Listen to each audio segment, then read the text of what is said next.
गेले इतनी खुशियाँ Bukutuda, bukutuda, bukutuda, bukutuda, bukutuda, bukutuda, bukutuda, bukutuda, bukutuda,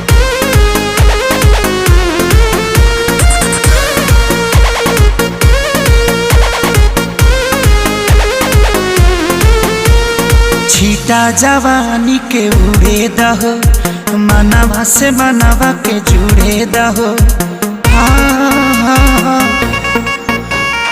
छीटा जवानी के उड़े दहो, मनवा से मनवा के जुड़े दहो। आज सुत दरिया तान के तान के तान के टूट जाए राजा जी